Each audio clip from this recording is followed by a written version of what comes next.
Hello अस्सलाम वालेकुम, कैसे हैं आप सब लोग। Welcome back to another video, welcome back to my YouTube channel.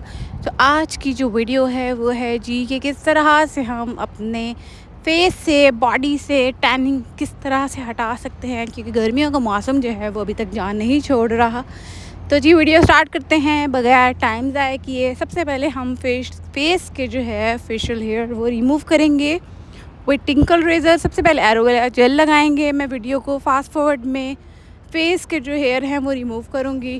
45 degree के एंगल पे रख के मैं पूरे के पूरे फेस के जो हेयर है वो रिमूव कर दूँगी। साथ साथ आप लोगों को ये भी मैं दिखाती रहूँगी कि कितने ज़्यादा हेयर उतरे हैं और कितना ग्लो आ रहा है, क्योंकि इसी से ही बहुत ज़्यादा फेस जो है वो साफ़ हो जाता है। फेशियल हेयर रिमूव करने से एक अलग तरह का ही स्मूथनेस आ जाती है, मेकअप अच्छे तरीके से हो जाता है और जो टैनिंग होती है, जो डेड स्किन होती है, वो भी एक तरह से साथ साथ उतरती रहती है।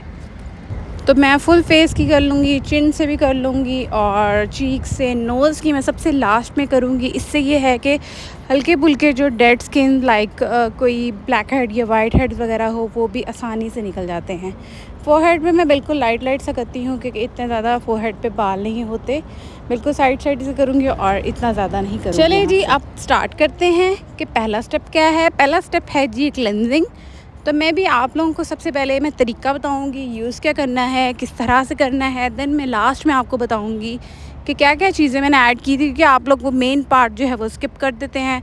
तरीका किसी को पता नहीं चलता, बस देख लेते हैं अच्छा ये चीज़ें ऐड है, बस चलो जी लगा लिया। ऐसा नहीं होता, ठीक है ना। पूरी देखा करें, तरीके से देखा करें।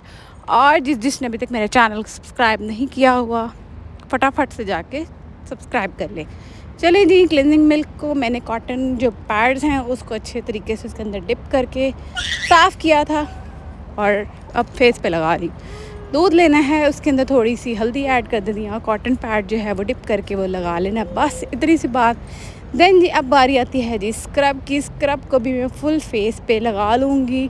बालों को आप अच्छे तरीके से टाई कर लेना। मुझे बैंड नहीं मिला था, इसलिए मुझे बाल जो थे वो बहुत ज़्यादा तंग कर रहे थे और मैं चलते चलते वॉइस ओवर कर रही हूँ, अगर किसी को बुरा लगे तो माजरत। अच्छा जी, इसको भी आप लोगों ने लगाते ही आपने इसको रब करना है दोनों हाथों से, फिंगर की टिप से अच्छे तरीके से। ज़्यादा रगड़ना नहीं है, बस आराम आराम से आप लोगों ने करते रहना है, हल्के हाथों से। आप लोग ये देख सकते हैं और यकीन मानने इतना अच्छा ग्लो आया था, इतने अच्छे फेस पे रिज़ल्ट थे ना कि मैं आप लोगों को बता नहीं सकती। तो आप लोग ख़ुद ही देख लेना। 5 से 6 मिनट अच्छे तरीके से फेस पे इसको मसाज करना है। हाथों पे भी लगा लेना। जो ज़रा सा फेस से उतर रहा था मैं उसी को ही हाथों पे लगा रही थी। देन आपने 5 to 10 मिनट्स के बाद इसको वॉश ऑफ कर देना है। ठीक, चेक करें जी आप, बस रिज़ल्ट देखें, कितनी प्यारी स्किन हो गई है। डल स्किन जो थी सारी की सारी ख़त्म हो गई है और बड़े मज़े की नीचे से स्किन आई है। चले जी, मैं अब आप लोगों को बताती हूँ कि इसका तरीका क्या है। आप लोगों ने ओट्स ले लेने हैं 2 चम्मच, साथ ही साथ मसूर की दाल ले लेनी है। उसको, उन दोनों चीज़ों को अच्छे तरीके से ग्राइंड कर लेना है, पाउडर फॉर्म में हो जाए। फिर दोनों का एक चम्मच, 1 चम्मच ओट्स का और 1 ही चम्मच दाल का, दो दाल जो मैंने ग्राइंड की है ना वो। साथ ही साथ दही उतनी ऐड करनी जितना का पेस्ट बन जाए। मैं थोड़ी थोड़ी करके ऐड करी थी, क्योंकि हार्ड पेस्ट चाहिए हमें, सॉफ्ट नहीं चाहिए, क्योंकि हमने स्क्रब बनाना है।